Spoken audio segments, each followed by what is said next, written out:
small, was singing to whom they were in thrall.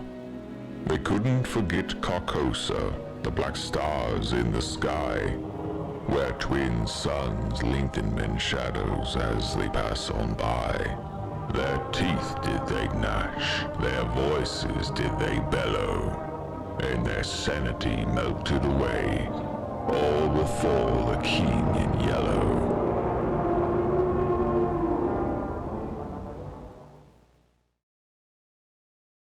Last session, Reagan continued his cataloging of the McAllister. He uncovered a creepy photo of a middle-aged couple with a clown's arm that was positioned between them, as well as another map written on Hotel Breadalbin stationery.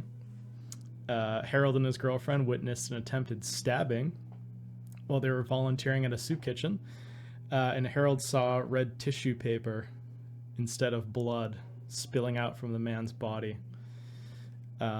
Meanwhile, Levsner spent time with his adopted son Danny and discovered his newfound obsession with crafting tigers from magazine cutouts and paper clips. Meanwhile, Vigo saw a man in a rad suit, kind of like Chernobyl style, with like a full gas mask, and he seemed to be burning something in an alleyway, which sent Vigo spiraling into like a health and safety related panic back at his apartment. And Reagan continued his cataloging the next day, discovering a World War II backpack radio, listening in to this static that was coming through, and he heard a voice rattle off a series of words. They were extremely muffled, so I only said them to you guys once. I guess you could cheat and listen back to the episode on YouTube to listen to him again, but I was sort of trying to do like a test proctor sort of situation there. And Levsner met covertly on Monday with Agent Marcus after a routine training session he had with the FBI. He received new directives, which included the elimination of the McAllister building and all of its tenants, as well as an expedited timeline for bagging and logging the evidence. So Harold and Vigo combined their talents to clear half of the evidence in just 4 hours. But things quickly came apart when this unnerving eye-like symbol spread its way across each of your consciousnesses in turn, landing on Vigo's as he had this sudden urge to share this yellow sign with someone else. So I'm going to put on the music here.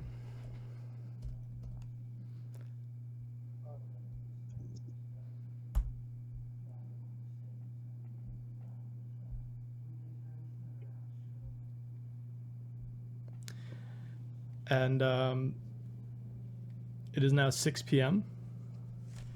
And we begin with Vigo, who has suddenly fled the room with this napkin in his hand. And Vigo, in your mind, it feels as though a shape, like in the shape of this symbol, has seemingly been cut through the world itself via this mark. And like you sort of see it almost like an after vision, like you've been staring into a light and you look away and you see like a pattern. And this pattern seems to bleed through reality to another place where everything appears to be made of snakes. They're sort of like writhing over each other, and you just see like scales. And immediately it's like perfect timing. You run out of the building with this napkin and you see Agent McGee outside, headed towards the building after driving back into the city. And you know one thing. He needs to see.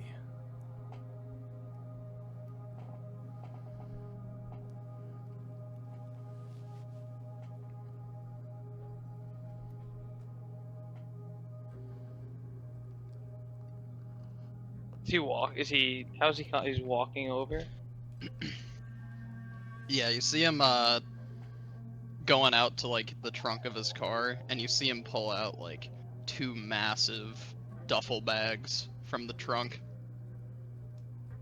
containing various supplies and as well as, I mean, you wouldn't see it from the duffel bags, but like his more heavy duty weaponry in the bag as well.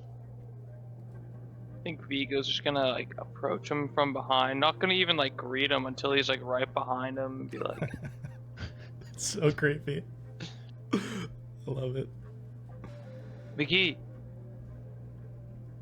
nice of you to join us. We found some stuff. I want to show you what we found. Well, yeah, come show me inside. No. Look at right here. I got it right here for you. You can see he's like holding this like napkin in his hand, like eager. He doesn't want to wait. Yeah, and I'm gonna say there's like no roll even needed. Like you wouldn't think to look away or avert your gaze or anything.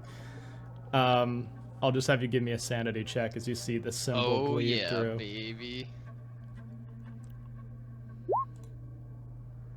Nice. Reagan like kind of uses his hand to cover yours and goes, "The hell are you doing? Not out here."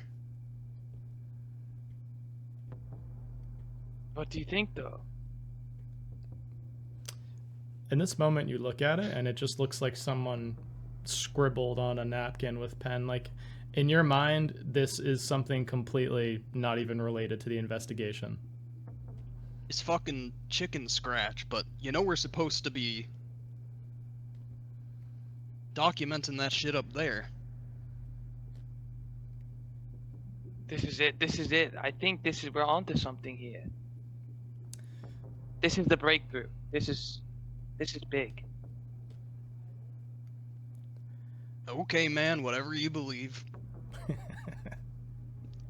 He shakes his head and like picks the duffel bags back up. Okay. And a couple things are going to happen.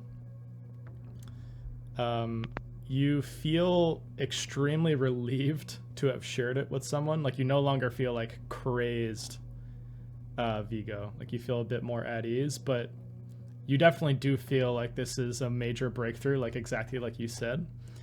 And unfortunately, because of the sanity you lost, you've hit your breaking point. Oh man, that was fast. So I'm gonna give you a choice. I'm gonna give you a choice because this is the first time this has happened. So these are new mechanics. You know, this is also a new campaign, new game that we're running. So I'll give you the option if you'd like. You could attempt to project the sanity loss onto a bond. Essentially, you would roll 1d4, reduce your willpower by that much, a bond score by that much, and the sanity loss by that much. So all of those would go down.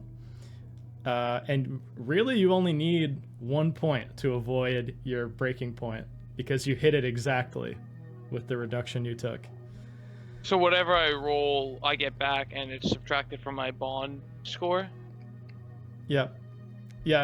If this would have happened, this theoretically would have happened last session in the moment when you took the damage, but I'm allowing it to happen now because I think it's cool to engage with these mechanics a little bit. So yeah, if you'd like to, you can project your stress onto a bond. The only downside is you're gonna, next time you have a scene with that bond, you're gonna have to role play your relationship starting to come apart at the seams. Can bond score be increased again? How does that work? Yeah. So in between operations, you can choose to increase scores with your bonds. Basically, like, you know, you spend time with them doing things like different activities, like getting back into nature, hanging out with friends, that kind of thing. Okay. And what was the other option? Or is that kind of you would take the hit and hit your breaking point, which is you gain a mental disorder. And those can't be undone, I'm assuming. they can't be undone, but they can be mitigated. You can choose to go to therapy in between operations, and it helps with each of them has a trigger. So certain ones have certain triggers. Like if you could have a phobia of something and it's triggered when you see that thing, or anxiety, depression, things like that. And then does my sanity score remain the same if I take a mental illness? Yeah, but they're very hard to get rid of, mental disorders. I don't even think you can get rid of them entirely. You can just only like mitigate the triggers. But So then if I take sanity damage again, does it proc me to take another disorder? no, Is that how that works? essentially you'll just reset your breaking point, which is going to be like your new score subtracted with your POW, and that will be your new breaking point. And when you hit that, which is even lower, you'll gain another disorder. So the breaking points are not set points. They're based on your current maximum and then whatever that POW was, you said? They're set until you hit them, and then they're reset. Oh, I see. Breaking points right there. Okay, gotcha. Yeah. I think they actually calculated them automatically for you, which is super dope. That's nice. Yeah, I see it. But yeah, when you hit one, it just gets dropped by your POW, and then that becomes your new breaking point. Have I increased any of my relationship score with any of my people since they're pretty much with me each session? That will happen Or is it, like, in specific between tests? operations. Gotcha. Yeah. There's like a whole like downtime part of this system that's really cool.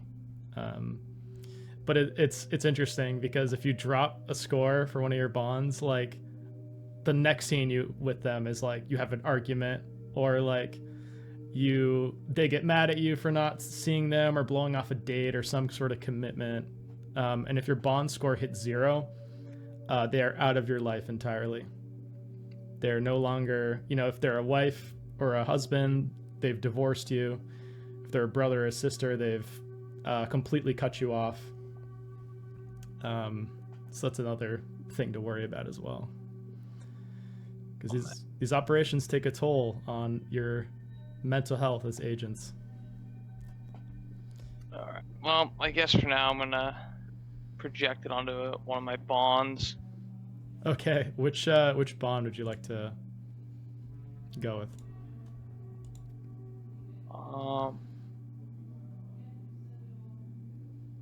You have a lot, which is good. I might do one of the ones that hasn't come up yet, just because it feels like it won't be as impactful. I mean, not that that's the case, but it'll kind of feel like that. I'm gonna do the group. So the survivor group. Oh, that's a good one. Okay, so you're gonna roll 1d4. Yes, that's good, right? Yeah, I mean, you only needed one basically to like stop it from hitting the breaking point. The scary thing is if you take any more sanity damage, you're hitting a breaking point again. So yeah, but at least it's not too bad though, except for my bond. Yeah. Ooh. Wait, why is your sanity? Oh, I see. So your sanity now will be 71. For some reason, That's great. You're just above your breaking point, which is 70. So yeah. Oh. We will say that you realize in this moment. This is just me spitballing here, but I think it might be interesting to say you realize you've missed this month's meeting, which, people try to come to these things for a reason. People might be kind of upset that you're not there and you've decided to blow them off. So next time you interact with them, there'll be some tension.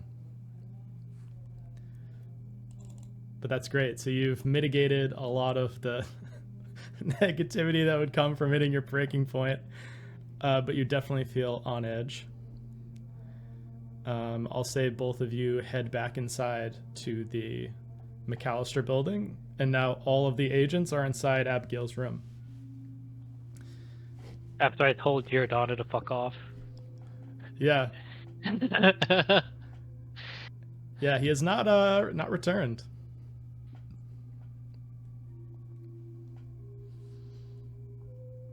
So can we continue cataloging? Yeah. So would you like to catalog from the 6 to 10 p.m. shift? Yeah. All right, cool. So everyone who would like to help out can make a search roll. Try. Oh, nice. Sorry, I was just transcribing all of my evidence notes onto a new Google Doc so that I don't have the super long sessions note document and can never find the actual pieces of evidence. All good. Okay. What does it search? Yep.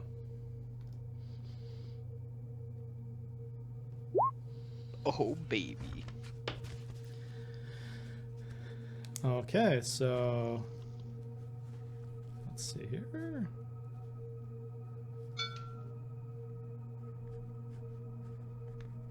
I'm just doing some math because basically you get like a certain amount of group successes and you get this amount done versus not. But yeah, so you guys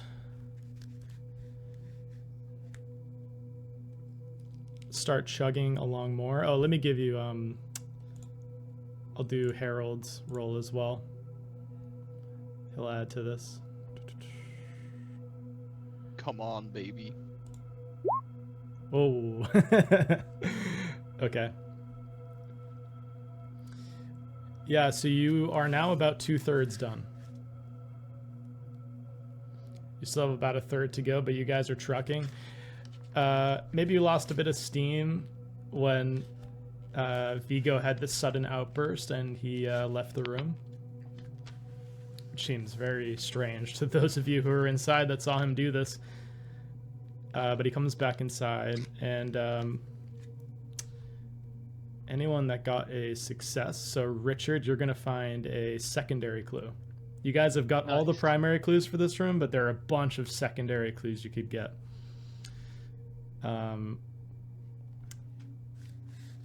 Sifting through the evidence, you find a collection of annually printed road atlases dating from 1987 to 1993.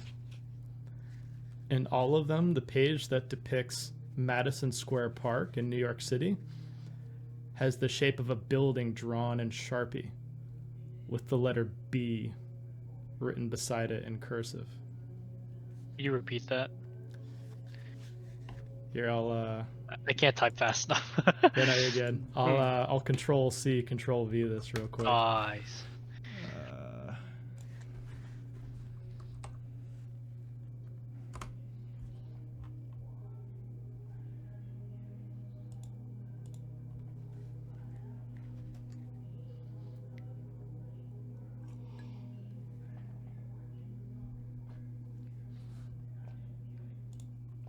All right.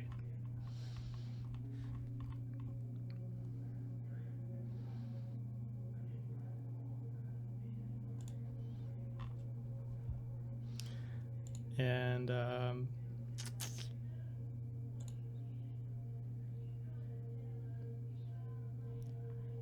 unfortunately, since you guys have spent another shift in this unnerving room, I'll need everyone to make a sand check. Oh my god. Bastard. I How know. can you get more sanity? Is it possible, or just wouldn't it be great? In between operations and Okay. in very specific situations. I don't want to make this roll. Oh my god. Seth and I just barely made ours. Oh, thank God, thank I God. mean, having 70 is a lot better than having like 40. So. Okay. Yeah, this is tense now for Vigo. You're like on the edge of your seat. Doesn't Caleb's character have really low sanity or something? Oh yeah, does he roll? He will have to roll. I'm just gonna see what his sanity score is.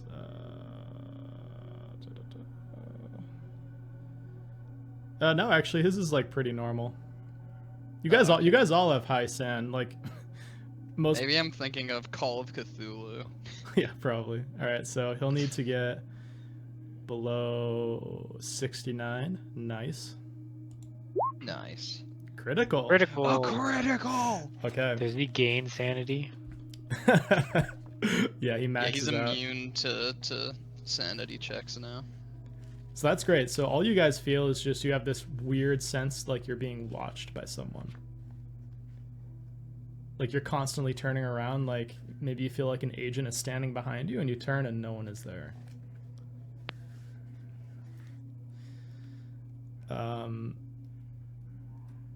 It starts to get quite dark in here. There's no electricity, so there's no light. But I assume probably Reagan might have gotten like lanterns or something to give some light at night. Oh yeah. Glow sticks.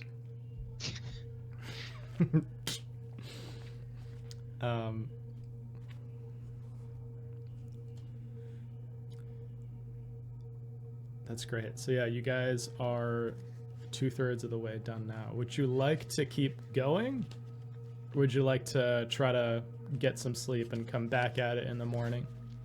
So the secondary clues you can only get with a success. Actually, I guess I'll do it like I was doing primary clues because I think the secondary clues are cool as well. So I'll give Richard 2 because you got a success.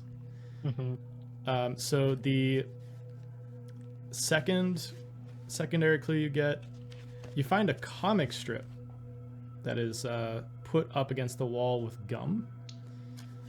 It's a comic strip from 1902 called The Jester. You see it's published by Amalgamated Press, UK. And this comic strip reads, "Rules for clowns. The sad clown is called the Blanc. The happy clown is called the Auguste. His face is tan or pink. He is clever and wily and possibly a dangerous anarchist." It's in all caps, and the character is like screaming this. "Almost never trust a sad clown. Never," in all caps, "trust a happy clown. Demons from Carcoal who take the form of clowns may be known as Grimaldis. Or perhaps that is just what Monsieur Astaroth called them before that night when I found the fingers of his left hand on my doorstep."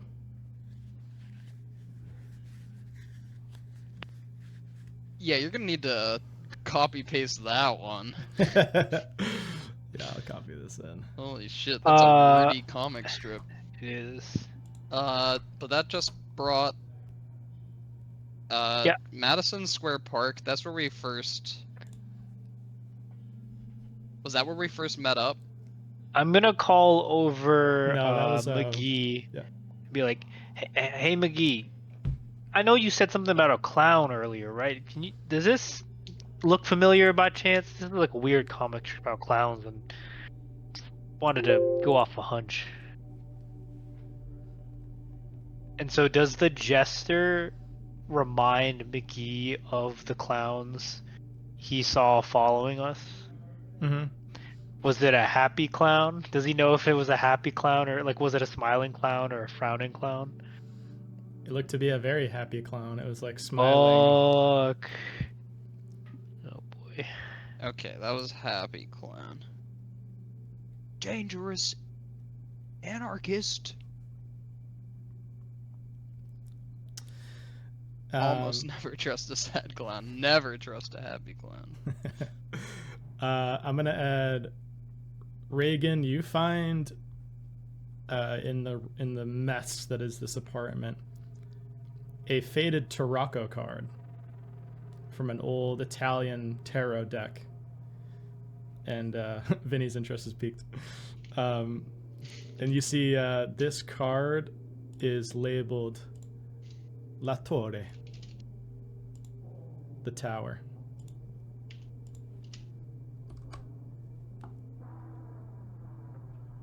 Ooh.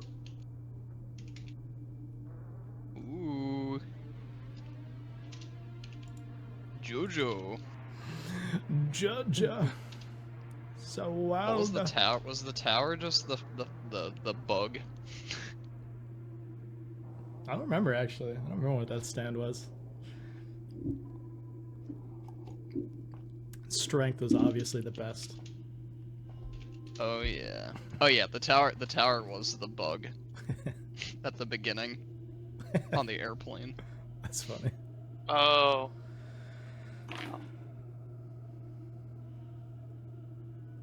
Oh, there he is. Late for class. The daylight totally fucked me up. I went for a walk and I didn't even realize what time it was. You're totally It's like fine. we start at nighttime. The tower. Yeah, This to looks. what were you gonna say? No, I was just yapping to myself. Just yapping. Yeah, so to recap for you real quick, Caleb, you guys found 3 secondary clues so far. They've continued searching for an additional shift in the McAllister building in Abby's room. They found a collection of road atlases that have this building drawn in Sharpie in Madison Square Park in New York City. They found this weird comic strip that I put the text in chat talking about clowns. And Reagan just found a faded Tarocco card that depicts the Italian version of the card, the Tower, La Torre. Interesting. It looks to be quite old, like a late 1800s Tarocco card. Gotcha. And let's see here.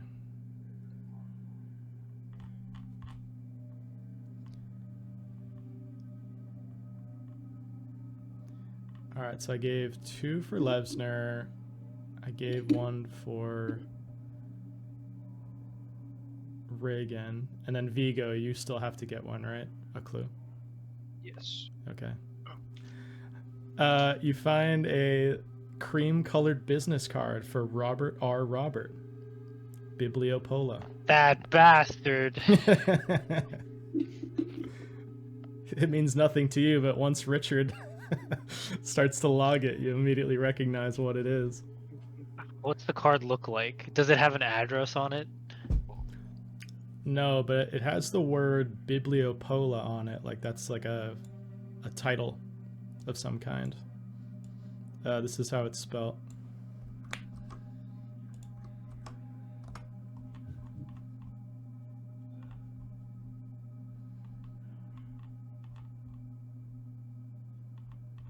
Okay.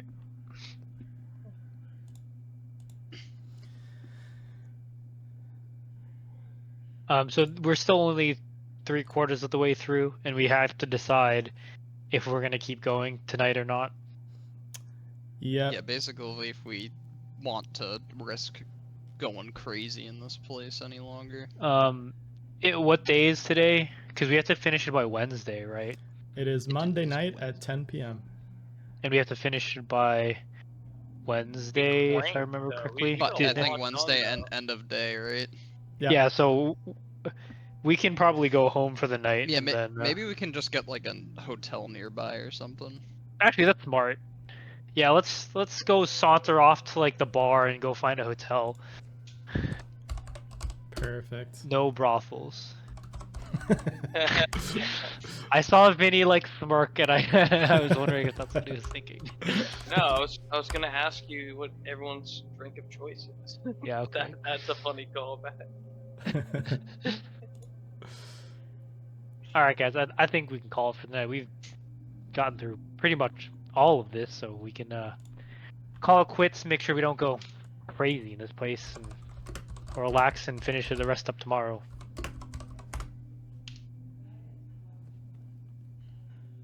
I think that's a good idea. I don't really want to spend the night here, anyways. Perfect. So you guys leave. You find a hotel nearby that's called the Carlton Arms Hotel.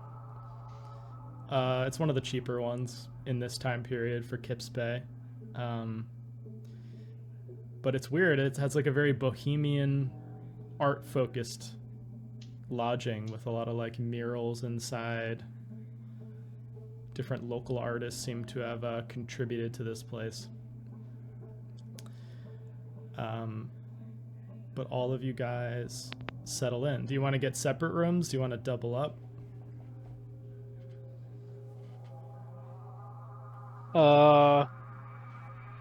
I think Can we put it on the card? Like, What? or do we have Do to we pay have out a of pocket card? for this? Yeah. I how would does say I would say for the memes, like one of us, probably Richard, would just get one room with 2 queen beds and a pull-out sleeper couch, and we'd all just crash in there and eat pizza. Hell yeah, I love it. Yeah, you guys at this point would also be like kind of on edge, so maybe it's like a bit of for safety as well. But yeah, you guys order pizza and settle in. Do you go over any of your findings from the day, or do you all just like immediately crash from how tired you are? I think Richard's gonna call home and say he's not gonna be there tonight. But I think that was the plan anyway. I think I said to that I was gonna be out later for tonight because there was a deadline that I had to meet. Yeah, you call home, and Sarah's on the other line, and she's like, "It's totally fine. I called in. I have a bunch of sick days at work, so not a big deal at all. I'm good till Wednesday. If you need me to take more days, that might be a problem, but up until Wednesday, I'm good." No, I got my coworkers working on this too. I should be back by midday tomorrow. Okay, amazing. All right, well, just call me if you can. Will do. I'll talk to you tomorrow. And you hang up.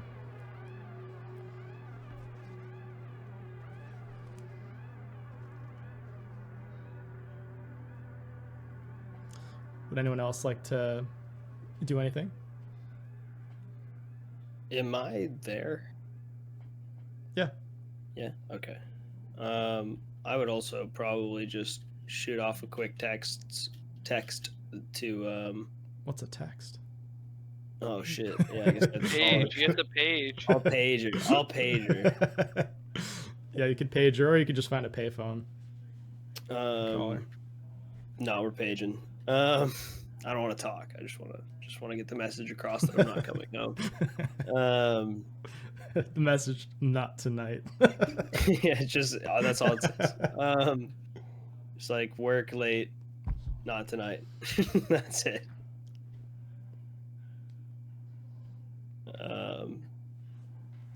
And then I'm gonna, try to snag maybe, is there a couch in there? Yeah, I think we said there was like a pull-out All situation. right, I'm calling the pull-out couch. You guys can share the bed.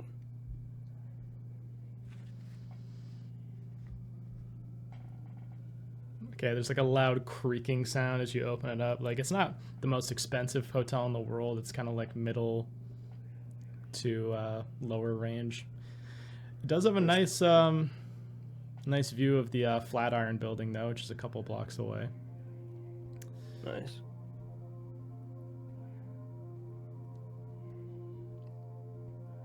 Would anyone else like to do anything before going to bed?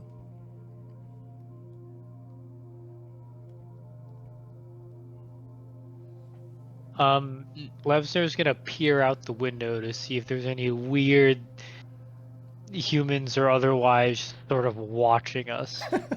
Just a clown outside. Yeah, that's exactly, yeah. Yeah, give me an alertness check. Alright. Oops. It's pretty dark out there, and there's kind of a clash between the lights in the room and just how dark it is outside. So it's hard to gaze, but you don't see anything suspicious. Alright. Levsner will probably just pass out, not even getting under the covers, just lay on the bed and just like die. Just like, ugh.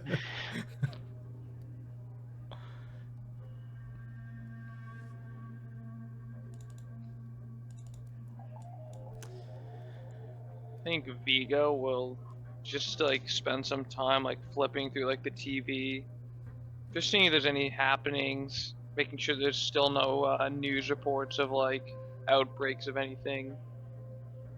Just like before he can go to bed, I think he's just going to thing that would calm him down, just to not see anything on like the TV that's relevant to him. Yeah, you flip through. It's pretty calming, actually. Like, there's just so much news out of New York City at any given time that it's just like a lot of like very mundane crimes that are being reported, or like human interest stories. Nothing at all that's like suspicious. As you're flipping through, you see there's like a mini series on one of the channels called The Madness of King George.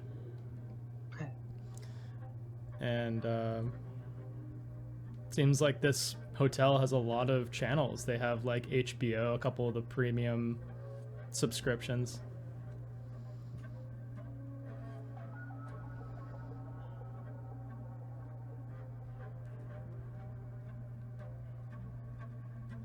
Yeah, he'll probably just do that until he gets tired and just passes out. Okay. And you all wake up the next morning. Would you like to immediately go back to the McAllister building? Would you like to do something else for the first shift? What's the plan? Let's get breakfast. Does this hotel have Continental The breakfast. continental breakfast. Oh yeah. Oh yeah, I could absolutely go for some breakfast. Most important meal of the day. They teach you that in veterinary school too.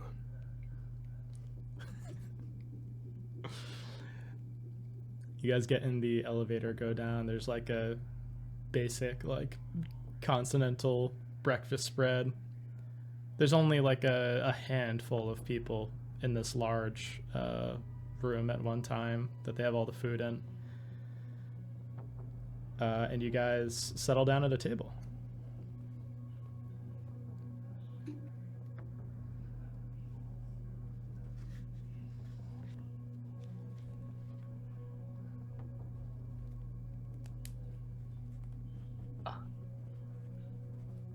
I think Levster just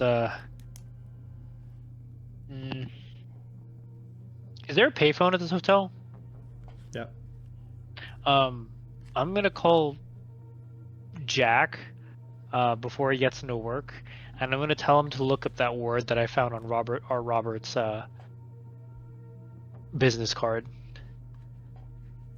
So Levster's gonna like scarf down his breakfast and be like, "I'll be right back. I got a phone call to make," and hop outside. Yeah, you put in the call, and Jack answers like only a ring or two in. And he's like, "Yeah, I got my guy on Girodonda for you." Great, I appreciate it. He's been a big pain. I'm not quite sure why he's so interested in the case, but he's been making it hard for us to actually do work. So I appreciate it. Well, my owe you another buddy, who's his station command, we went to the academy together. That's how I know him. But he said he lost his father recently, so that may be a part of what's happening. I don't know. He might just be crazy. But yeah, I mean, I called my friend and he took him right off that onto the murder case he's supposed to be on. So if he resurfaces, let me know. We'll do. Also, I have a weird clue that I didn't really understand. I found a business card here, and it has the word bibliopole on it. Do you mind seeing if in your free time you have any leads on that, or can gather anything on that? All right, bibliopolo. That sounds Greek. Oh, by the way, that's insignia, that library card situation inside that book you shared with me. Yes. I could not find much at all. Some of the symbols seemed vaguely Masonic to me. But that was only a coincidence because, I happened to find out through my own research a couple years back that the FBI building was built on a lodge for the Masons. And I saw some of their letterhead and it seemed familiar. But see, the thing is about this one, it depicts like a city with architecture that doesn't appear to be from New York. And usually the Masons, a lot of times they'll have the all-seeing eye or different biblical imagery on there. I didn't see any of that on this book. Interesting. I guess don't dig too much deeper in it. I thought it was worth something, but I guess it's a dead end. But yeah, thanks regardless. Yeah, no problem. Hey, did you need me to pick up any work of yours? I mean, I've been giving you all these random one-off things. I'm usually out in the field, so if you need me to go run something down for you, I'm more than happy to. I don't have anything right now, but I'll let you know. Next week I might have something. Because you're over in Kips Bay, right? Yeah. Okay. Yeah, once you've logged all your evidence and all that, Mel was asking about that, so I told her you need some time to figure that out. But yeah, once you get everything into Mel, I'll put you on something next week. I appreciate that, Awesome. buddy. Yeah, no problem. All right, catch you later. Yeah, see ya. And then I run back to breakfast. Okay.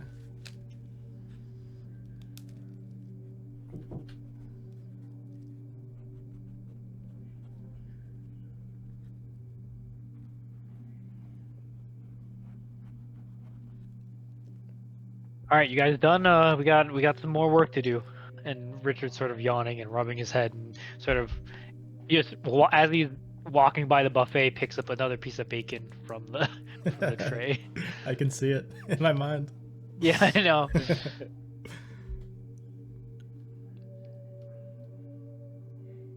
Think Vigo is like, yeah, and just was gonna like grab some fruit for later since we'll be busy working. Have snacks in case we get hungry. I grab a scone. I grab a very sad mini bagel with a cream cheese to go. I know you guys know exactly what I'm talking about too. Reagan's at their like barely functional tiny waffle iron with with some like pancake batter, trying to get it to actually cook, but it's essentially like half solid at this point. But he just kind of grabs like a napkin and just folds it in the napkin to eat for later. I love it. So yeah, you guys are all walking out with your different scavenged bits of food from this continental breakfast. And we'll say you guys arrive at 6 a.m. at the McAllister building. So we have this first shift here, 6 a.m. to 10 a.m. Would you guys like to continue logging? Yes, sir. All right. At least Lesnar will. Hell yeah. So yeah, why don't you guys give me a new round of search rolls? We'll start there. One of these days we'll succeed on one. And that day is not today. Oh, fuck. Oh, critical. Let's Oh, go. that's something.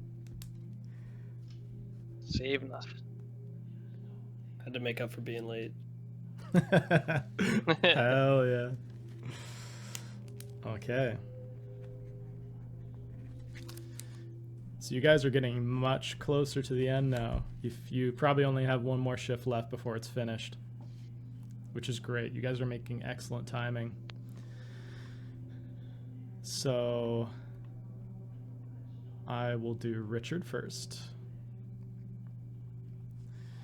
Richard, you're going through, and the only item you find during this 4 hours that is suspicious is you find a Hallmark thank you card, and you open it up, and inside it says, it's written in pen. It seems like a woman's handwriting. It's very has a lot of flourishes to it. It's cursive, and it says, "Thomas, Carcosa calls to me, as it calls to them, and as it may call to you someday. Best of luck, Abby."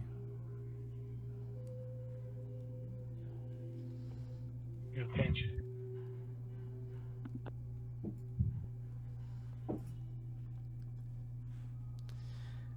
Reagan, you find a torn photograph of a girl with black eyeliner and purple lipstick with violet hair, and she's wearing a hospital Johnny, and written beneath her picture in crayon are the words V is for Violet.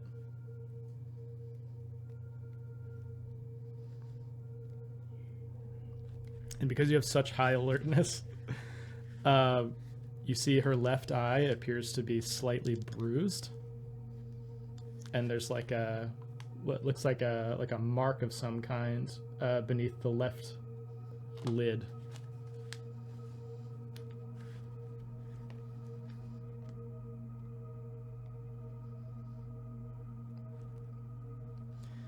It looks almost like the dot left when a doctor injects you with something, like a vaccination or a blood drawing or something.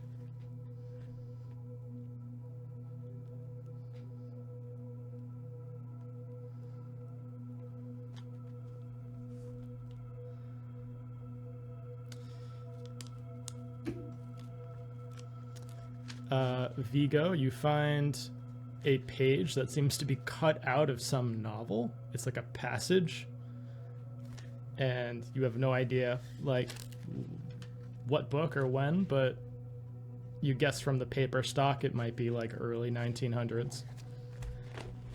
Definitely no later than 1920, you gather. But I will have you read this for me. I'm going to put this in the chat.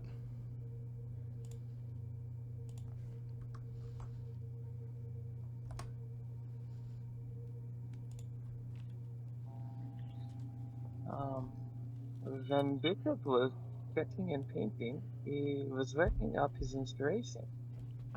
And that was worst of all. His great effort was to get himself into a suicidal mood. He would sit for hours on the floor, his face between his knees, imagining all sorts of wrongs and slights that the heartless world had put upon him. All hope gone, even God forgetting him, he thought of the dark, silent river, the great cold river. Standing pitiless against the black sky, he looked down upon the blacker Seine, the great writhing python, so willing to swallow him up.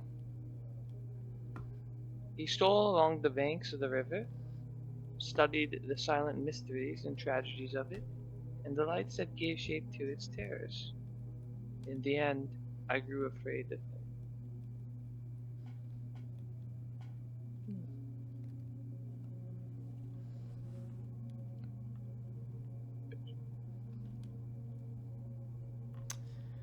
And Harold, you rolled a critical, so you're going to get 2. Sick. Well, this is fitting for you, actually. You find a bunch of cardboard boxes, and you start to open them up, and you see inside there are old theater supplies and costumes. Searching through, you find old playbills for the Ambassador Theater, dating from 1975 to 1985. As well as an old business card. Looks to be for a clown rental company. And the business listed, it has a monogram of a clown in the style of looks to be maybe from the 1930s.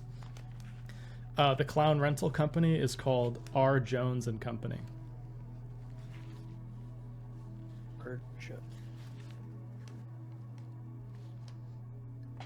Okay.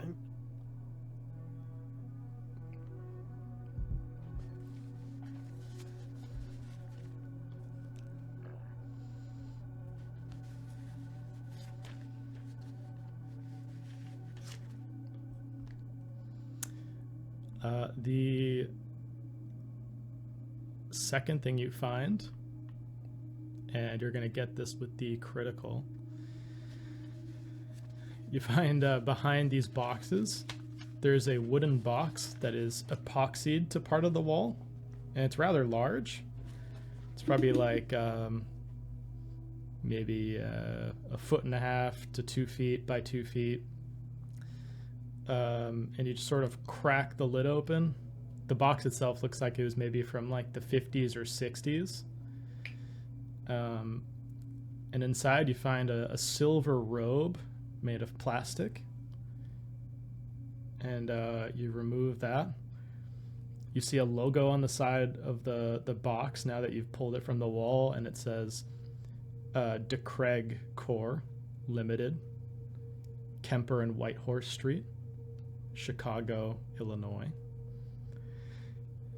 And below the silver robe, as you remove it, is an ancient book that looks like it belongs in a museum. Like, this looks like a tome. It's like barely held together. Its leather is like extremely dried and like covered in dust. And it looks to be written in Latin.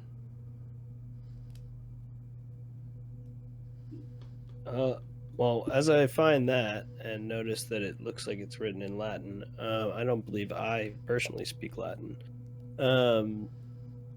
Hey, does anybody here speak Latin by any chance? I got something I might need you to look at. Levner shakes his head.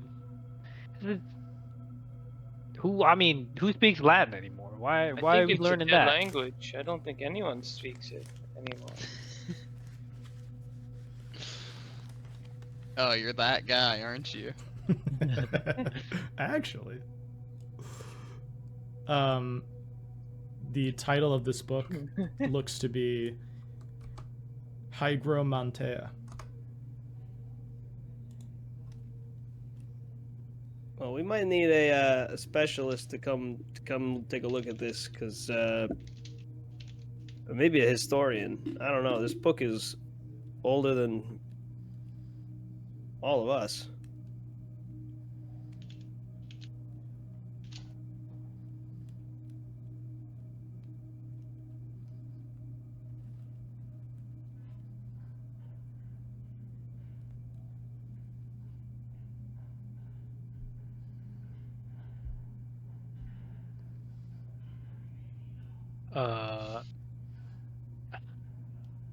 Do we have to turn in this evidence? We have to turn it in, so we're not going to be even able to get someone to translate it, really. Yeah, you gather that a translation job would probably take weeks. Yeah. It's like a 1,000-page ancient book. Yeah, I don't think we're going to have time, but take down the title and the author, and maybe we can find a copy of it somewhere, and it could be useful for us. I don't know if we're going to be able to translate that whole 1,000-page book in a day and a half. Well, maybe I'll go to the library and see if there's any translated copies or something. Yeah, that'll be good. At least starting point. But let's finish cataloging everything before we head out or anything. Hell yeah. Unfortunately, though, I will have to have everyone give me another sanity check. As you start to feel like you're being watched. Man. Yeah, this is spooky for you. Oh yeah, baby. Oh, Easy shit. alive. Then he's so afraid. You can always keep projecting, though. I'll tell you that. Oh, by one. Nice. Oh, Let's go. Sane, that sucks. sane boys, sane boys. Okay. That Yeah. hurts. Once again, this just feels very eerie. It feels like there are presences nearby that you just can't see. Maybe one of you, maybe Reagan, hears like the sound of somebody laughing in a nearby room, but it's very faint and it goes away very quickly. But yeah, that's great. So would you guys like to finish all the cataloging before going to the library? I'm gonna have to only do one more catalog session, and then I said I'd have to go home, so I will stick around for one more, then have to do family stuff. What, are you gonna take care of your kid or something? Actually, yes, I do. Fair enough. All right, so this will be the 10 a.m. to 2 p.m. shift. Why don't you guys give me a new round of search rolls? Can Oh, we let's maybe go! go back to something quickly, Tyler? Yeah. What was it that was written on the side of that box? It was like De Craig something. Yeah, it was. I wrote it down. It was. To Craig. Core. To Craig Core, and the address, and it's in Chicago. Okay, I didn't address. get the whole address. Yeah, that's to fine. be honest. Okay.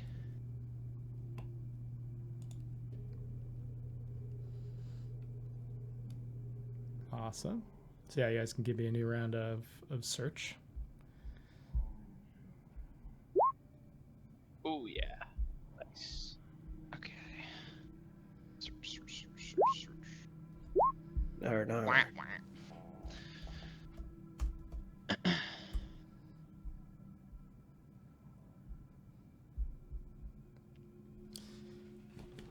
Alrighty, so we got a critical success, a success, and 2 failures. This shift, you guys finish up the cataloging.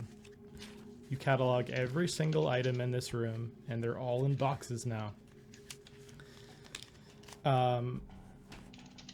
Insofar as what you guys find in this final stretch, you find a canister of Super 8 film that's just labeled McAllister Building and permanent marker. Looks like from the brand of the film, it was sometime in the 70s. And taped inside the canister are just a series of Polaroids of all of the doors of the McAllister Building, including one with the roof access door. Do any of them not look familiar? No, they all look familiar. Okay. There's a New Year's Eve advertisement from the 1980s that just says, "A night like no other." And with a critical success, Levsner, you find another book that is epoxied to the wall. This one is missing its front cover because it looks like it was like hastily epoxied on, and maybe they were trying to position it and it just got torn off.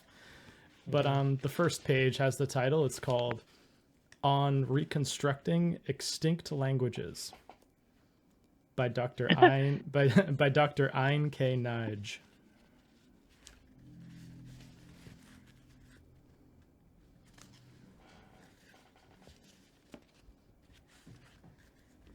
All right. Can I check it to see if it has any tips on reading Latin? Can I quickly skim through the table of contents? Oh, that is a good question. Yeah, it actually does. It does have a section on Latin. It has a bunch of languages that you've just never heard of in the second half. But it's an introductory text from 1890, it looks like, on the science of language reconstruction.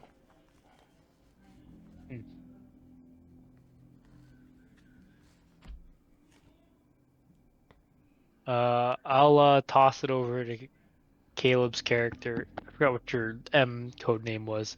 I'll jokingly say maybe you can Mastiff. reconstruct it with this Mastiff. Yeah. I'll I toss him the book. I give it a look. I'd be thoroughly impressed if you actually did it, but I might as mean, well. What is your what's your you're not gonna alertness, let me Harold? do this. My alertness, Yeah. 23. I don't like when you ask for checks like that.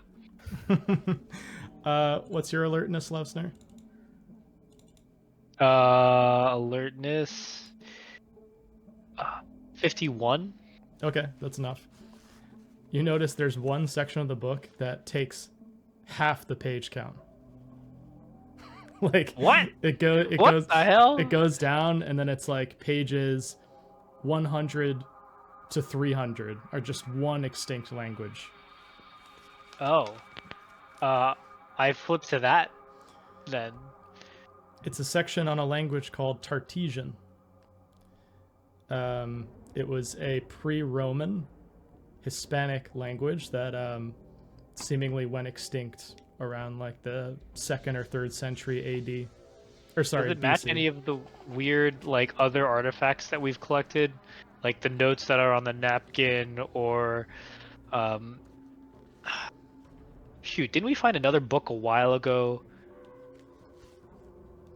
And any other does it match any of the language that we've seen for any of the artifacts essentially? It seems to be the language that A Horse by Degrees is written in. Gosh dang it, I have to take that book home now. Okay, yeah, yep. I will probably sneak this one then, or at least visit it in the evidence locker. Okay. Yeah, from just the introductory text that you read, it actually appears to be a language last spoken in the 7th century BCE. So finding a modern book written in this language is absolutely bizarre. Can I see if I can find? You said it looks like Latin. Can I see if I can find like a Latin section in that book? Oh yeah, you guys already found a Latin section. Was there anything I was able to glean? Yeah. I'll say just in this short time you can sort of start to like translate part of it. The very first paragraph that looks to be some sort of like prologue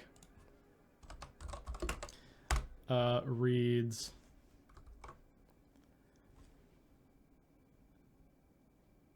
"But Rehoboam said to his father Solomon, 'O father, in what works does the power of works reside?' And Solomon said to him, 'In herbs and in words and in stones resides all the art and grace and power of those who know.'" Book about Solomon. Perhaps. And this takes you probably like an hour of just like going through, like looking up different extremely specific words. Yeah, makes sense. Cool. But you gather properly translating all of it would probably take a few weeks. Gotta get somebody else.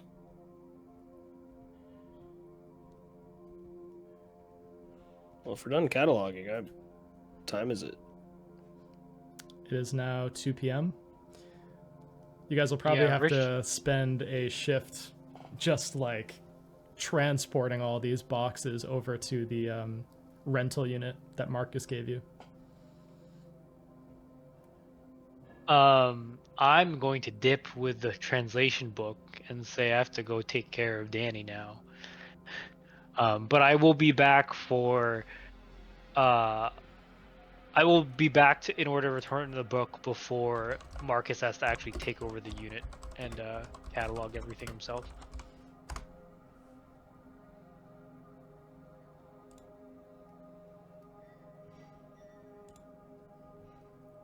Alrighty. Is everybody else gonna load the boxes?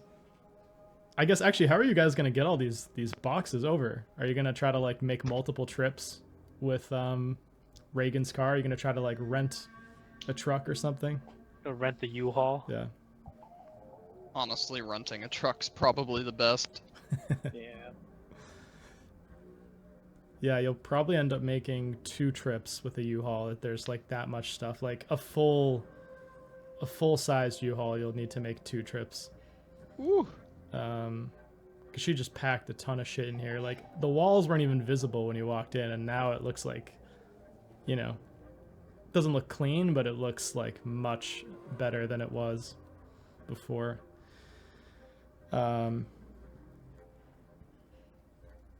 Okay, so we'll start with Levsner then.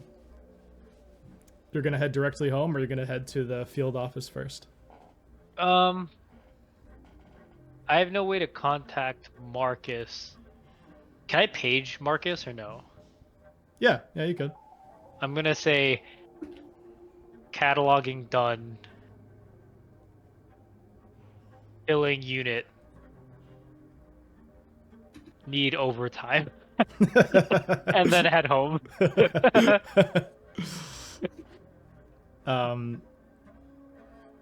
He just sends back a word. It just says sanctioned. Cool. Nice. Sick. That was like a joke, but sweet. Take the pay. All right. Honestly. And so you said you're going back to your house, right? Or Yeah, your yeah. apartment, I should say. I'll stop by the bookstore on the way home and grab some National Geographic novels of tigers for Danny. Nice. And then I'll head home afterwards. And I'll also bring like lunch and for Sarah.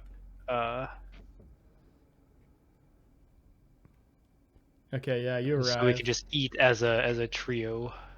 Yeah, you arrive. Maybe you get dinner for later, honestly, because it's like kind of like it's like 3 or 4 I guess o'clock it's by the late, time yeah. you get there. But Mhm. they're both very happy to see you.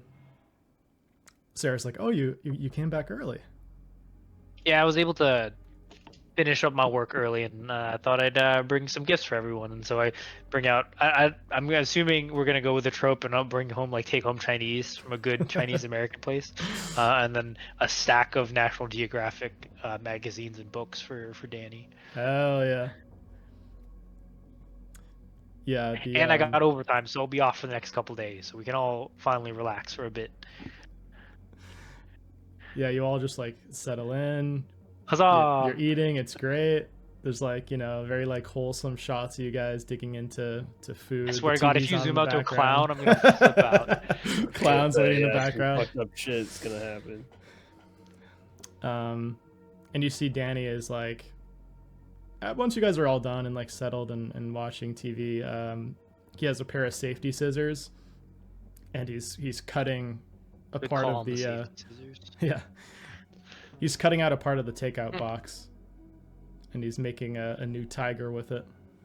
Oh wait, actually, there are usually tigers on Yep. takeout boxes. Yep. That's Yeah. funny. He's cutting around it, and he's like making a new tiger out of it. But he's like extremely thrilled now that he has all these National Geographics. And Sarah's like, "Are you sure we should let him? You bought these, right? These National Geographics. These aren't from the library. I don't want him to cut those up."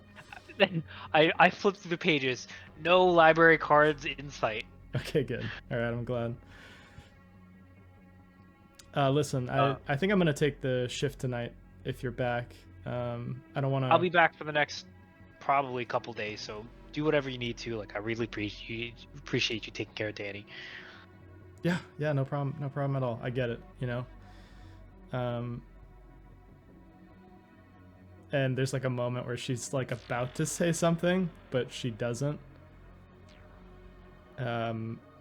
And she starts to grab her things, and she leaves. I'll walk her out, and I'll pretty much say, like, if you want to talk later, we can. I know I've been putting a lot on you recently, so Yeah. you don't have to say it now, but let's talk. and then walk her out the door. And then immediately go back to Danny to make sure he's not cutting up things he's not supposed to. No, he's not. But you see, like, Nice. he sort of has positioned the end of the safety scissors like through the mouth of this tiger that he's making, and he's like he's like trying to make it fit. It almost looks like the tiger is like a sword swallower. Like, it's just a very odd image, but like he's trying to make it the right angle, and then he just gives up and he takes the pair of scissors out. I'll take the pair of scissors, mimic the movement, and sort of like look for his nod to see when to snip and cut. Well, he's trying to make it part of this thing he's making. Like, you saw him before. I see. I thought he was just trying to cut a hole in the tiger. Oh no, yeah, he was like, you saw before he was using paper clips and like anything metal he could get his hands on to put on this tiger's head. He was trying to put that there. So he's using the end of the scissors, which are metal, to try to make those like spiky edges that you saw before. It doesn't make sense at all to you, but you know, maybe this is just his fascination as a kid.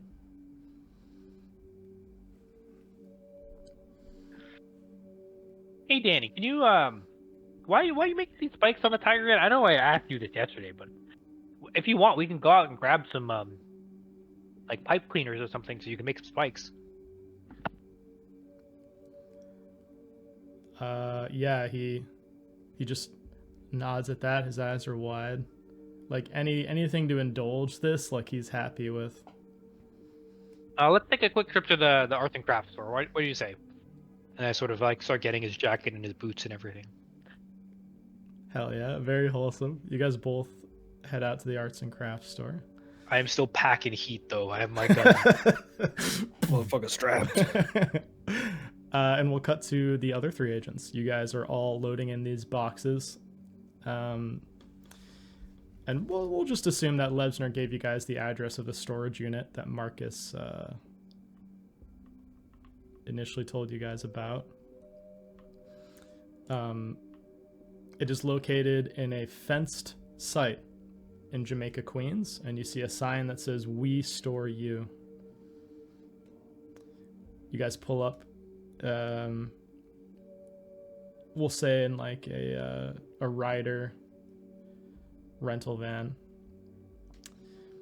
and as you pull up, there's like a sort of like a looks maybe like a call box or some kind of interface with a push button code to get in, and you type in the code that Marcus gave you, and the gates open.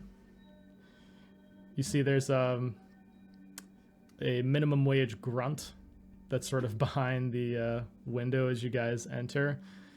It's hard to tell where his face begins and his neck ends. And he just glances up at you, just gives you a nod, and you pass through. It's a huge space. There are 40 storage units here. It's like the scale of a football field. And each storage unit is a single room, 5 meters square, padlocked garage door, roof of corrugated steel, and you come to unit 1191. And there looks to be a combination lock on the outside.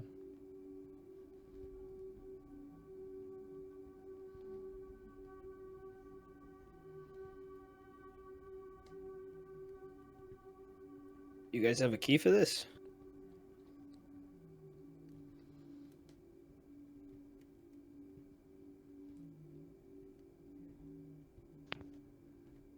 Yeah, were we not given a key for the storage unit? Or at least instructions? You were given a combination for it. Okay. Oh, my bad. So you put that in. Ching! The lock comes off. And you throw up the garage door. And there's already a ton of shit inside the unit. There's like a cluttered array of items. There's a pool table. There's a smashed jukebox. A large pile of ski equipment that appears to be quite old. And there's a massive wooden pallet that's covered with a tarp. Are there balls for the pool table? No. Would we expect all this shit to be in a storage unit that we were supposed to bring cataloged items? You know what? Why don't you give me a luck roll?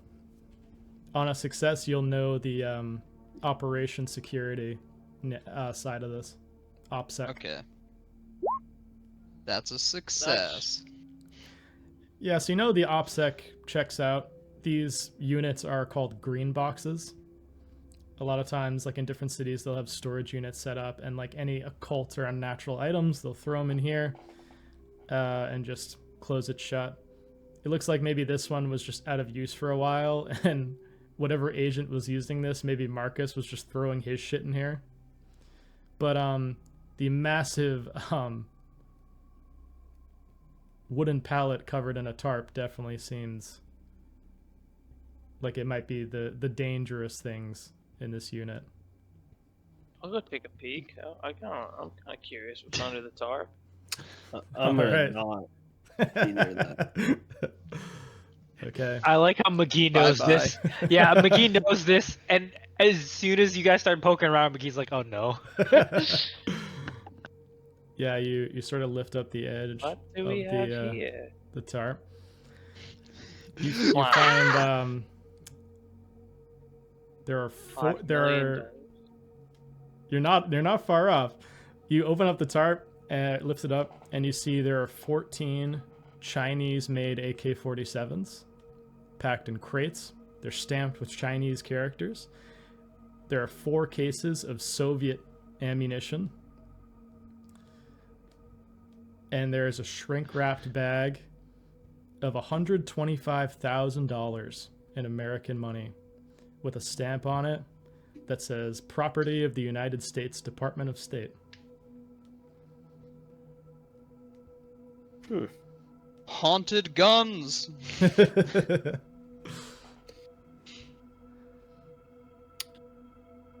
Wonder who we bought these off of.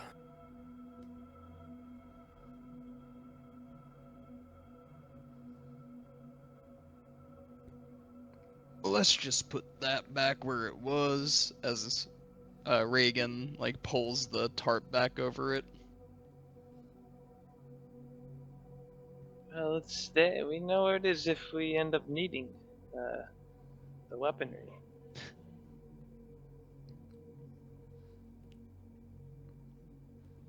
Well, I don't know how much I'm willing to keep going with you if you think we're going to be needing any of that. I don't know what direction things are gonna go in. I guess better to be prepared than underprepared, but But it's here. I hope we don't need it, but just good to know that it's here. you know, good to know all that cash is here. I wouldn't suggest touching anything. Not yet. Just think about the line of work that we're in. This stuff might be dangerous beyond it being weaponry. Yeah, you're probably right, but How do you haunt an AK-47? The With the ghost spirit gun. damage. The Yeah, ghost the gun. spirit It's real. damage. It's real. but it might come in handy as a last resort. Everyone's buying these ghost guns at gun shows. That's the real Storage containers, abandoned storage container. There's just the word Casper carved into the side of the gun.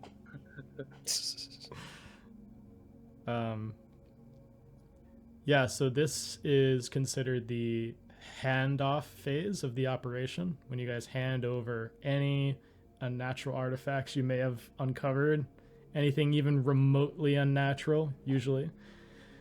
And a part of that is me asking you guys, is there anything you don't hand over? Well, I still have the book in my possession to translate A Horse by Degrees. You do. Yeah. So I I plan to return that maybe tomorrow before Marcus. Maybe. I was gonna hang on to the book that I found and just bring it to the library and see if I can find any stuff about it. Okay. I think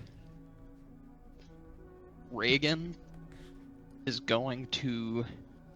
There were a couple of like maps that we found. Mm-hmm. There was the one of the night floors, and then there was the one of the basement. He's gonna take those, and then there's one other thing that he wants.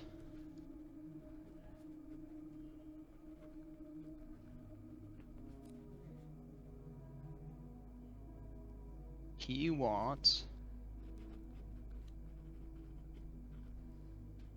that the business card for the clown rental company. Robert R. Robert. Hell yeah. R. Jones and Company. Yeah. Okay. What about Vigo? Anything he's keeping, or is he? Did we have like a copy of like the blueprints of the McAllister building? You do, yeah. I'd probably just hold on to one of those just in case. At least until we did, demolish it.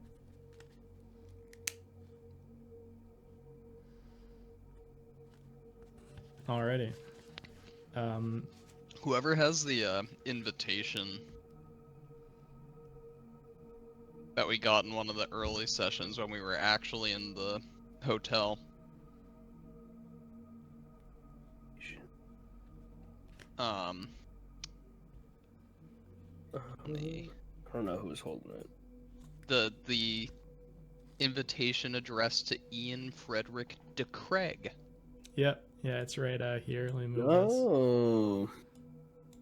Perhaps Just bringing de jacket. Craig, who was also mentioned a second time Yeah. today.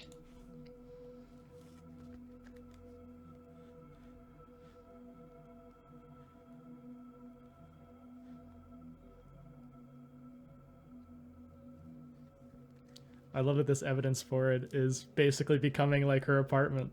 Like there's all this shit on there that just looks crazy.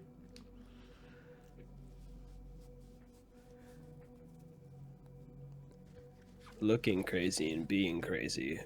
Very different things. Maybe it's just a matter of perspective. Especially in a scenario like this. So yeah, if there's basically I'm going to assume you guys put everything besides what you have told me into the storage unit and locked it. So Does something bad happen to the things that we don't take with us? you just basically lose custody of it. Like you could get a different handler next operation. You could lose touch with Marcus. These items could be moved. But you know that OPSEC for Delta Green is very strict about anything unnatural needs to be put But like in a green box. we still keep like the knowledge of the things, right? Yeah. It's Okay. just they typically have like You very just wouldn't be able to go review them, kind of thing. yeah. It's Or if something were like supposed to be like a key or something like that, then we'd never be able to unlock what it unlocks. But sometimes, agent's curiosity overrides the OPSEC that you're supposed to follow. So it's always a question that I'm going to ask you. Do you return everything?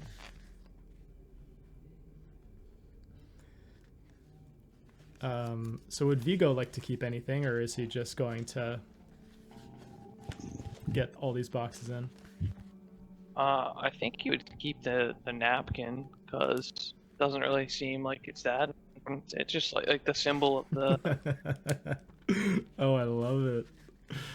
Okay. I'll seem that interested in it as he was. It's just a napkin, so it's not really anything major. Yeah, so we see you have the blueprints in hand, and there's just a little napkin sticking out of your shirt that you're wearing. And we'll say by 6 p.m., you guys have made 2 trips, loaded all of these boxes into this green box, and you close it back up, put the lock back on, switch up the numbers so it's a bit more randomized, and drive out. And we'll cut back to Levsner. You're with Danny at the arts and crafts store. Woo! What would you like to buy? Pipe cleaners. Okay. You buy a bunch of them. Basically anything vaguely metallic, Danny is trying to get you to buy for him. I'm gonna move him away from the sharp, pointy metal objects and move him to the soft pipe cleaners that he can mold into pointy objects. Yeah, and the only thing that's like kind of riding the line in terms of safety is like there's the set of a dozen magnets that he really seems to want to get, but they're kind of small. Like they could be a choking hazard for kids. Mm-hmm. So it's kind of riding the line. Do you get those for him? Are there bigger magnets that we could get that he's interested in? Yeah, I would get him bigger, non-choking hazard magnets. Yeah, you could probably sell them to sell him on it, you know, pretty easily. Yeah. Yeah, I'll get those, and then I'll also get him some clay, so we can Play-Doh make or something. Yeah, to see if he wants to make 3D tigers. Oh yeah, he loves that. There are like different colors of Play-Doh, and he picks red, black, and white. Okay. And you guys head back, and needless to say, like throughout all these different mediums he's exploring, he's still trying to make this tiger. And ultimately what he lands on, it's this pretty like for like a 6-year-old, like a pretty well constructed like Play-Doh tiger. He's poked holes for the eyes, but you see and you see for teeth he has paper clips that are positioned up and down like fangs. And he has like different bits of the pipe cleaner arranged around. And he's sort of he's trying to use the magnets, but he's like figuring out that the magnets pull the metal parts and kind of ruin it. So he's trying to figure out a way to put a magnet in the tiger's mouth, but like he can't do that without basically pulling the teeth into the tiger's throat. So he's just trying to like to finagle it a little bit. Okay. I'll just keep watching him, making sure he's not like eating a magnet or something, but sort of like scruffle his hair and be like, "This looks great, man. You're doing a great job." Awesome. I think after he's done doing that and it's like time for his bedtime, I'll put him to bed and then start trying to translate some of a Horse by Degrees. Maybe at least a table of contents, and like if there's a summary of the book somewhere. Yeah, no, I think that's cool. Yeah, so you put him to bed. He settles on a version of the tiger that's like pretty cool looking, honestly. Like it looks a bit scary. It's like covered in all these sharp objects, almost like a porcupine. But he has some artistic vision for it that you can't really understand, and you just kind of respect his passion. But you open up on reconstructing extinct languages. And you start to read. Are you going to use a full shift to try to read as much as you can, or are you just going to like glance? Would the shift make me stay up all night? If you just read the first couple chapters of the shift, you could get through most of it. Yeah, I'm not going to sacrifice sleep over it, but I am going to read as much as I can. Okay. Yeah, you sort of like read the introduction first to see if it matters. It seems like Dr. Nige is a British scholar on languages, and it's written in a very thorough way, but it's simple enough that even a novice can understand what he's talking about. He's a very good writer. He's probably like a tenured professor of some kind, and it has a very logical flow to it. well into the Tartesian section, and then it all of a sudden takes a sharp turn. The section begins as an example of reconstructing Tartesian. However, midway through the first section of the Tartesian chapter, the professor announces a startling discovery. He's found a native Tartesian speaker in Spain, where he's studying. A little girl staying at a nearby hotel. The unlikelihood that Nige found a speaker of a language last spoken in 7th century BCE grows when he gives example sentences in Tartesian. There's an example of the Tartesian way of ordering food at a hotel, of making plans for a night at the theater, informing police, who he calls gendarmes. And you see the word for police in Tartesian is Ertzena. Informing police of suspicious activity. And he notes that these aren't concepts that a language that old would be likely to have. Yeah, that's weird. And as far as you get, the last part you leave off on is someone else seems to take over the remaining couple hundred pages of this book. Or maybe not even that much, maybe the last like 100 or so pages. Yeah. It appears like it's one of the professor's colleagues. And it begins with the sentence, on June the 4th, Dr. Ein has had a psychotic break.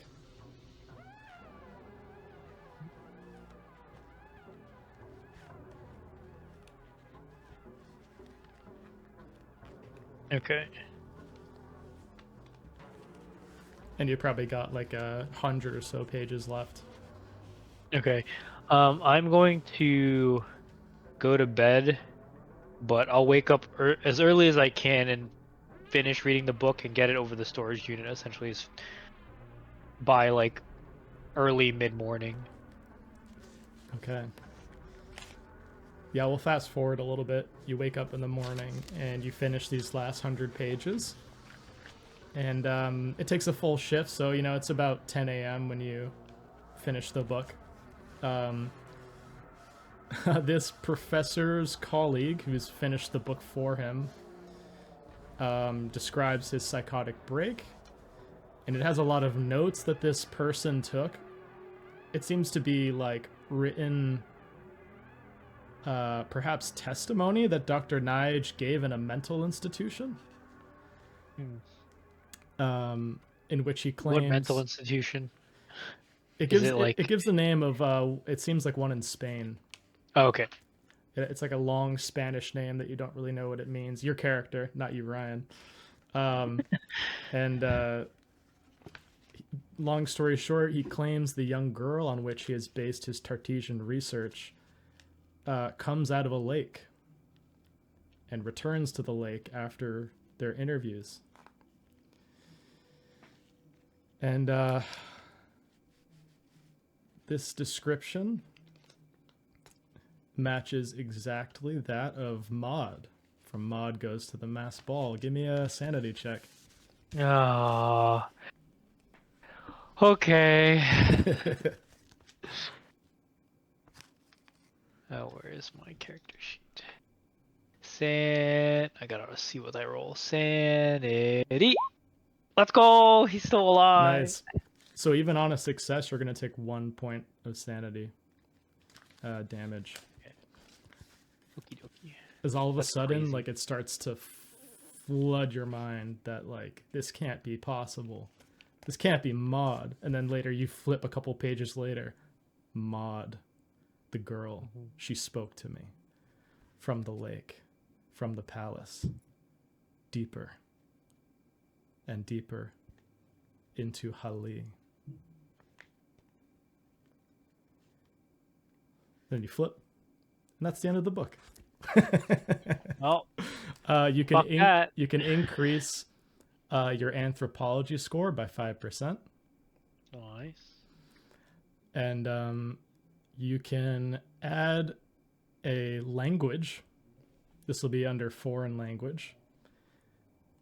This is going to be foreign language plus 20% is the score you're going to get in it, and the language is Tartesian. That's crazy. Basically, if you use this book, you have a 20% chance of understanding a passage of Tartesian. Okay. It doesn't have Do I have everything, to- but it has a lot. Do I have to retain the book? Yeah. You have to use it to sort of consult. Because you don't even know how it's spoken. Like, if you Yeah. heard it, you have no idea.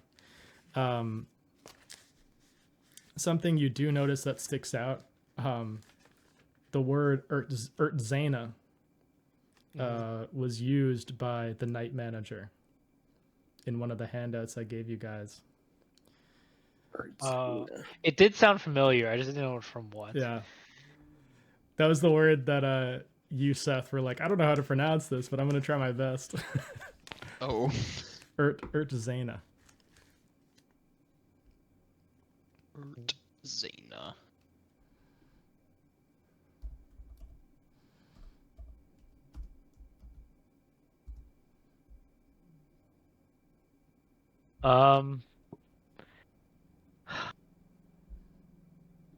I don't think.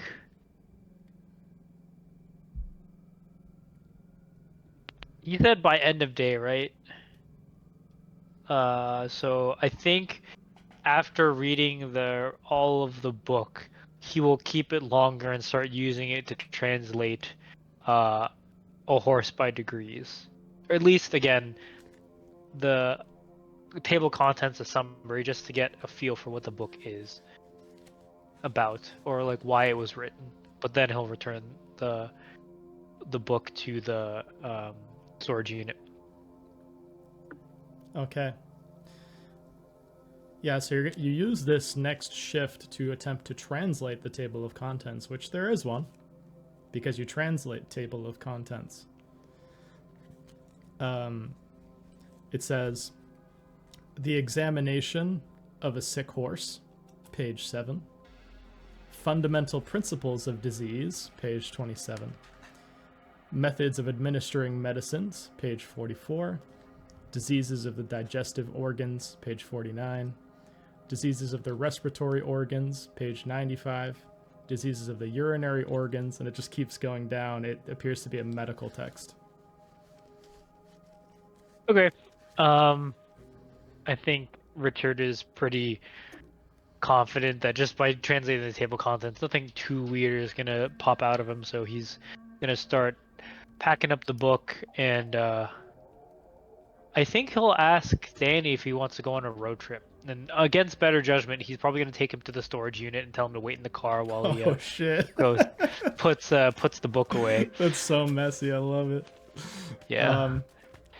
Okay, we're gonna cut back a little bit back in time to the other agents. You guys all, when all is said and done, and you've got both trips done, you're probably each back home at like 10 p.m. It's pretty late.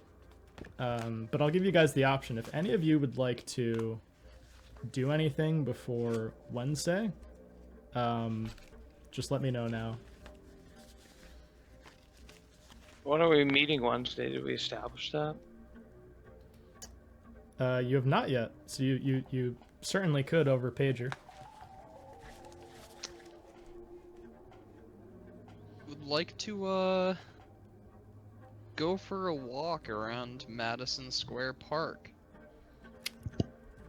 I would like to go to that library and check out that stuff we were talking about earlier. Cool.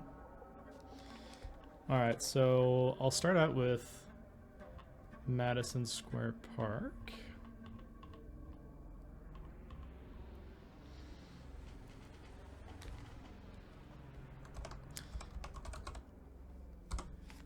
You head over. Yeah, go in like the early morning one day. Go there for like a jog. And just see what's up. Obviously I want to go to like the place in Madison Square Park that was marked on all those maps in the atlas. Mm-hmm. Yeah, so you make your way over there. You see the Eternal Light Flagstaff, which is a monument in Madison Square Park. And going there, you find no such building where this person drew in Sharpie. It's actually a notable like break in between buildings, which is odd for this like centrally located of a city block. There's just a small parking lot that looks to be overgrown and unused. And you circle several times, just trying to make sure that you got your directions right and everything is correct, but it's just an overgrown parking lot.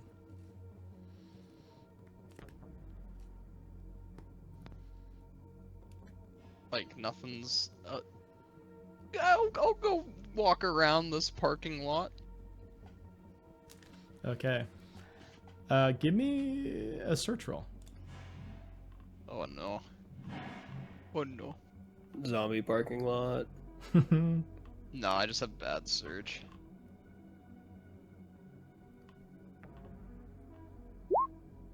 Yeah.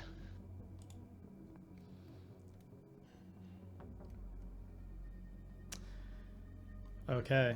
With the failure, you find there's like a freshly half-eaten cheeseburger on the ground and a spilled cup of soda ice. Ah, that's what the B stood for on the map. It's burger. BK. The king. It's all making sense. Yeah, it's oh no. That's the king in yellow. That's There's a billboard that just says "Have it your way." Eldritch. This whole mystery was just a marketing. Eldritch Burger King. Delta Green Riders sold out. Alright, well I guess it was nothing. But was gonna go for a jog anyways, so Yeah, you go for a jog at night through the city, which is very calming after this whole ordeal. You feel definitely at ease now that you guys have gotten all the evidence out of there, and you can just destroy the building now. And we'll cut to the public library where we'll pick up with Harold. How does he want to go about this? Does he just want to try to translate it? Does he want to try to find an expert who can translate it for him?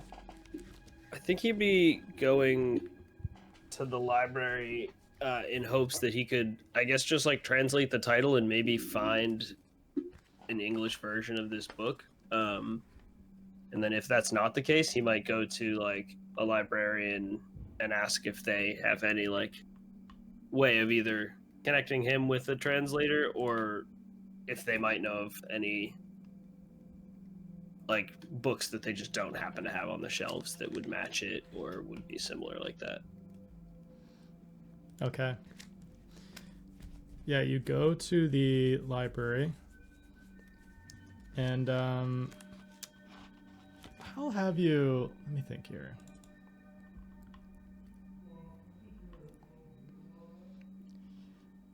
I'll let you choose. I'll have you either make an anthropology or a history check. Ooh, question. Let's see.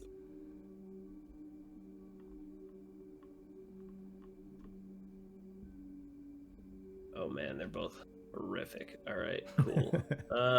Well, anthropology 0, so I'll go with history. Alrighty.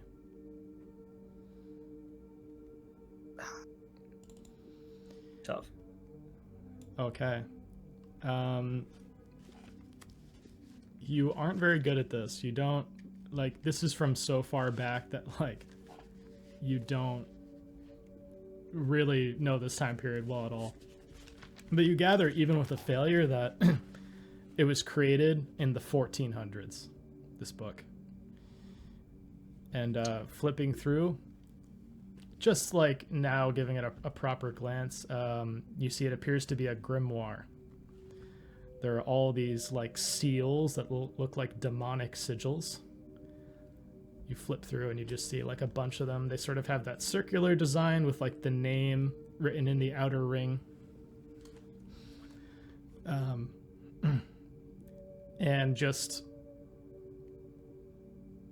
using you can't find like a definition or a translation of the name itself, but you do find it referenced by a few books, and you find out that it is a lost text, and it appears to be the origin for later grimoires, like the Grimorium Verum, the Pseudomonarchia Daemonium, the De Prestigiis Daemonium, and the most famous one, which you've actually heard of, which is called the Ars Goetia.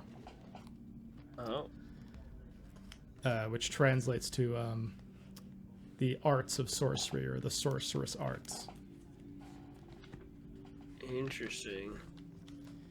Flipping through, though, you actually do find English notes that are written in there, which would mess up any attempt at trying to sell this as an original. But you find the following notes. I'll have you read these for us. They're scattered across like a couple hundred pages, each of them. But you collect them and you write them down separately.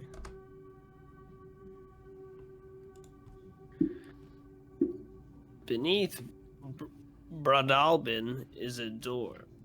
Bile and Wild each.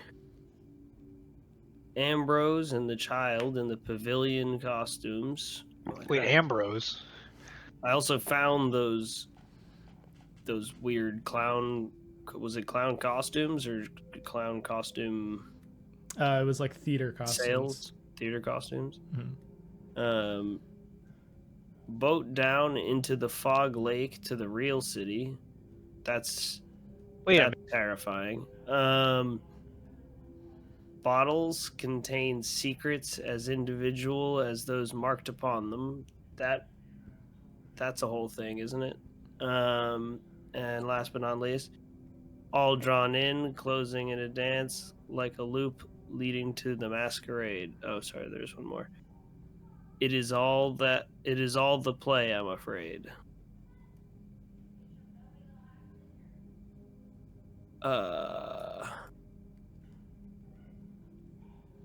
The bottles, doesn't that have to do with like the people finding their bottles or something? Wasn't that the whole thing? Yeah. And we might be having to go to the Upside Down, it sounds. Stranger Things have happened. Yeah, I know, but this closely is related to or A World Without Doors. If you guys didn't catch it, which I need to look back at my notes about it. But... And Maud Goes to the Masked Ball. Yeah.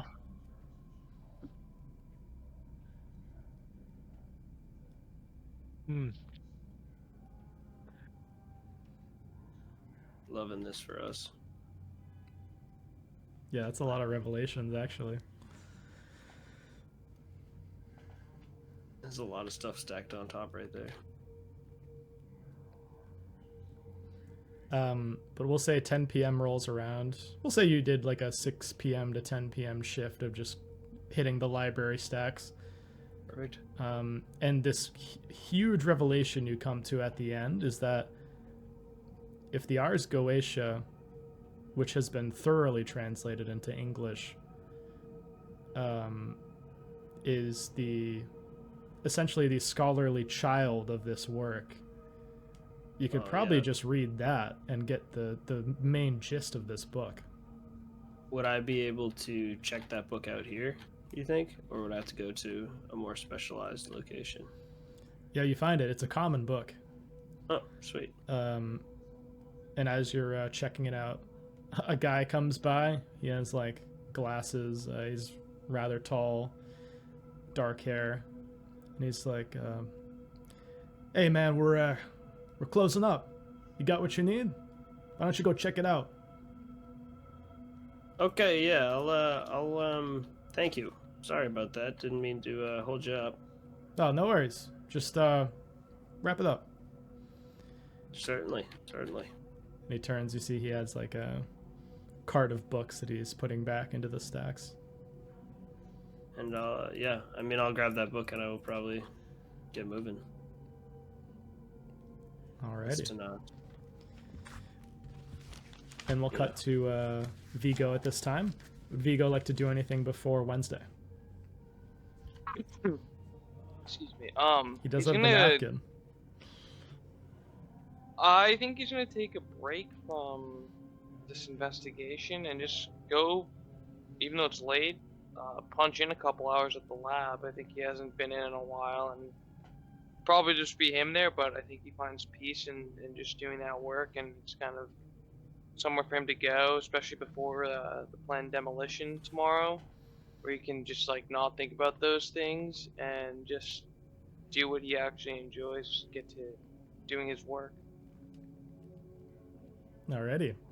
Yeah, we see this for the first time because I don't think we've seen Vigo's work before.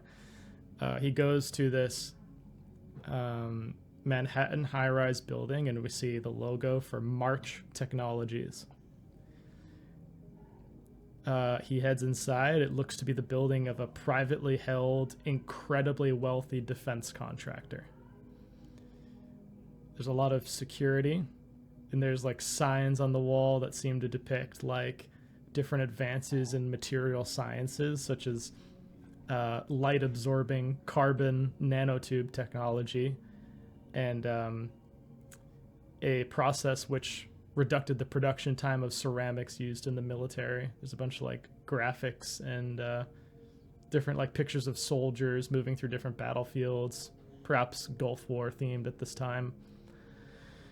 And you head up in the elevator to the Office of Research and Development. We see by your workstation there's a little placard that says Dr. Halvor, Scientist 3. And after you get your lab coat on and suit up, you head into an empty laboratory. And there's just like dozens of sticky notes that Riley has left you, just like, I didn't know if I should do this, but I did this, and also here's this bit, the board said this, and it's like a continuous stream of consciousness sort of thing that she's left you.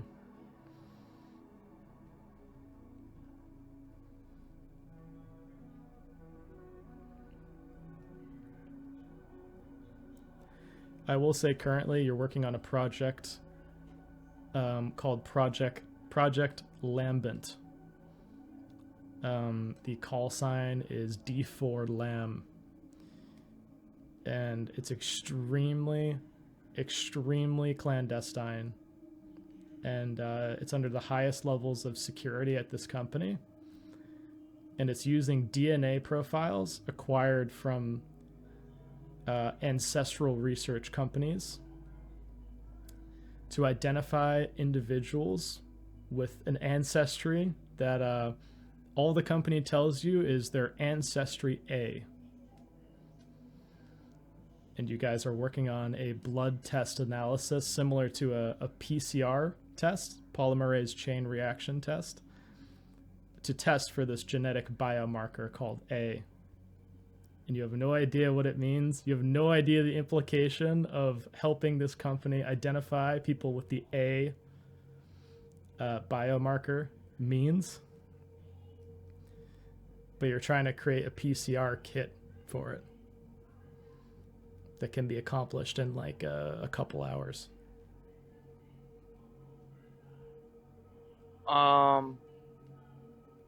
Well, I do have a specific science skill. Can I make a biology/genetics check to see how far I get on this project tonight? Yeah. Yeah, give me a check. Oh, me. Did I not click on this? Oh, well, let me do this. It's in foreign language and other skills, but it won't let me. It's not interactable. I'm rolling against 60. Can I just roll a D100 against 60 then? Yeah. Oh yeah, that's weird that... Oh, I see. Hold on. I know how to do this. There you go. You can click on it now. Oh wait. Where is it? I just had it.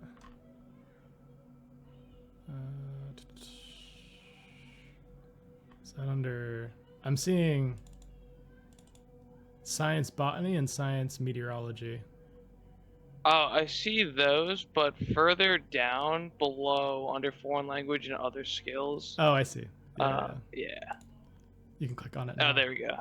Thank you. Nice. Hey. Let's go. Yeah, so you're in your element. You guys have made it quite far. Actually, in fact, that I'm going to retroactively say that this conference that she had with the board was like a final approval conference. You guys have developed a PCR kit that has already received contracts from different university biolabs in the country. You know, the board has a lot of ties with not only universities, but the government as well, chiefly. And with a simple test, you can determine whether a single parent was A, descended, or both parents. It only requires a small vial of blood to complete. Can I use a test on myself just for curiosity's sake? I want to see if I don't really know what it's for, but I want to know if I'm part of the Ancestry party, you know? Give me a sanity check. Oh no! I know, this could be it. Oh, nice. Oh, you keep lucking out. God. Oh my god. Fuck. You find that you're A descended. Yes. On your father's side. Part of the superior race, I guess. Crazy thing to say out loud. In Delta Green, of course. Oh, okay. Thank God you clarified.